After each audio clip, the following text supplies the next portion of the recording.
Hi friends and welcome to super taste. இன்றைக்கி நாம் ஒரு ஸ்வீட் ரெசிபி செய்ய போகிறோம்.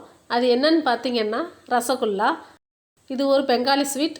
இப்போ வாங்க எப்படி செய்யணும்னு பார்க்கலாம். பாத்திரத்தை அடுப்பில் வச்சுக்கலாம். ரசகுல்லா செய்ய 2 லிட்டரு பசுமால் எடுத்து வச்சுருக்கேன். அதை பாத்திரத்தில் ஊற்றி காய்ச்சி எடுத்துக்கலாம்.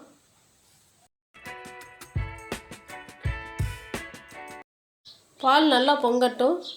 அதுக்கு தேவையான 3 எலுமிச்சம்பழத்தை கட் பண்ணி ஜூஸ் புழிஞ்சு எடுத்து வச்சுக்கலாம்.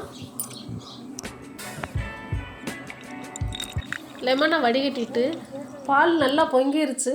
இந்த ஸ்டேஜில் லெமன் ஜூஸை கொஞ்சம் கொஞ்சமாக சேர்த்து கலந்து விட்டுக்கிறலாம். குறைவான தீயிலே இருக்கட்டும். இப்போ பாருங்கள், நல்லா திரண்டு வர்றது தெரியுது. இப்போ எல்லா பாலும் நல்லா திரண்டு வந்துருச்சு. இப்போ திரண்டு வந்த பாலை வடிகட்டுறதுக்கு ஒரு பாத்திரத்தை எடுத்துக்கிட்டு அது மேலே ஒரு வடிகட்டி வச்சு ஒரு வெள்ளை துணி போட்டு வடிகட்டிக்கிடலாம். அதை அப்படியே எடுத்து பிழிஞ்சு எடுத்துக்கிறணும். இப்போ லெமன் ஸ்மெல் போகிறதுக்காக 2-3 டைம் நல்லா வாஷ் பண்ணணும். ஒரு சொட்டு கூட தண்ணி இல்லாமல் ட்ரை ஆகிற வரைக்கும் நல்லா பிழிஞ்சு எடுத்துக்கிடலாம். இப்போ பிழிஞ்சு எடுத்தாச்சு. ஏதாவது ஒரு வெயிட் வச்சுக்கிறணும். எதுக்காக வெயிட் வைக்கிறோம்னா, திரண்ட பாலில் கொஞ்சம் கூட தண்ணி இல்லாமல் சுத்தமாக ட்ரை ஆயிரும். இது ஒரு பக்கம் இருக்கட்டும். ரசகுல்லா செய்ய ஜீரா காய்ச்சிடலாம். அடிக்கணமான பாத்திரம் எடுத்துக்கிட்டு அதில் 1/2 கிலோ சர்க்கரை சேர்த்துக்கிறேன். நீங்கள் எந்த கப்பில் சர்க்கரை அளந்தீங்களோ அதே கப்பில் 2 கப்பு தண்ணி சேர்த்துக்கிறணும்.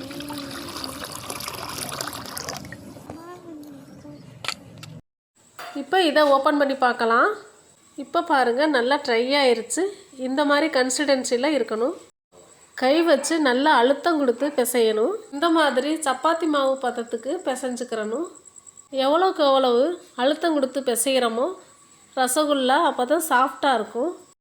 அழுத்தம் கொடுத்து பிசையலைட்னா ஹார்டாயிரும் ரசகுல்லா. சுத்தமான பசும்பால்னால் எனக்கு கையில் நெய் மாதிரி ஒட்டுது பாருங்கள்.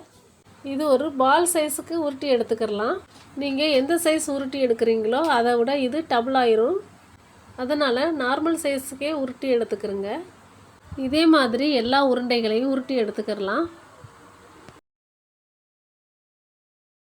சர்க்கரை நல்லா கரைஞ்சிருச்சு. இந்த ஸ்டேஜில் ஏலக்காய் தூள் சேர்த்துக்கிறணும். இப்போ உருட்டி வச்ச உருண்டைகள் எல்லாம் ஒன்று ஒன்றா போட்டுக்கலாம்.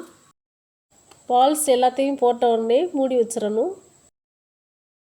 பால் டபுள் ஆகிற வரைக்கும் வேக வச்சு எடுத்துக்கிடலாம். இப்போ ஓப்பன் பண்ணி பார்த்தோம்னா வாவ், சூப்பரான ரசகுல்லா ரெடி ஆயிடுச்சு. குண்டு குண்டு ரசகுல்லா ரெடி ஆயிடுச்சு.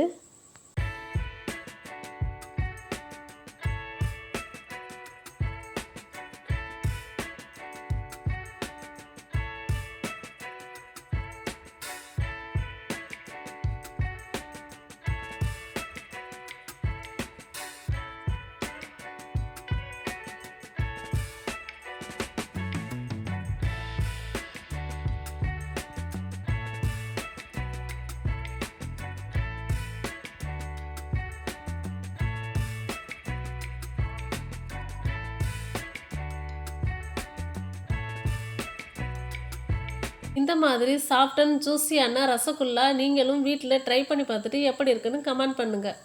ஓகே ஃப்ரெண்ட்ஸ், இந்த வீடியோ உங்களுக்கு பிடிச்சிருந்தா லைக் பண்ணுங்கள், ஷேர் பண்ணுங்கள், கமெண்ட் பண்ணுங்கள். மறக்காமல் நம்ம சேனலை சப்ஸ்கிரைப் பண்ண மறந்துடாதீங்க. மீண்டும் நல்ல ரெசிபியோடு சந்திப்போம். நன்றி, வணக்கம்.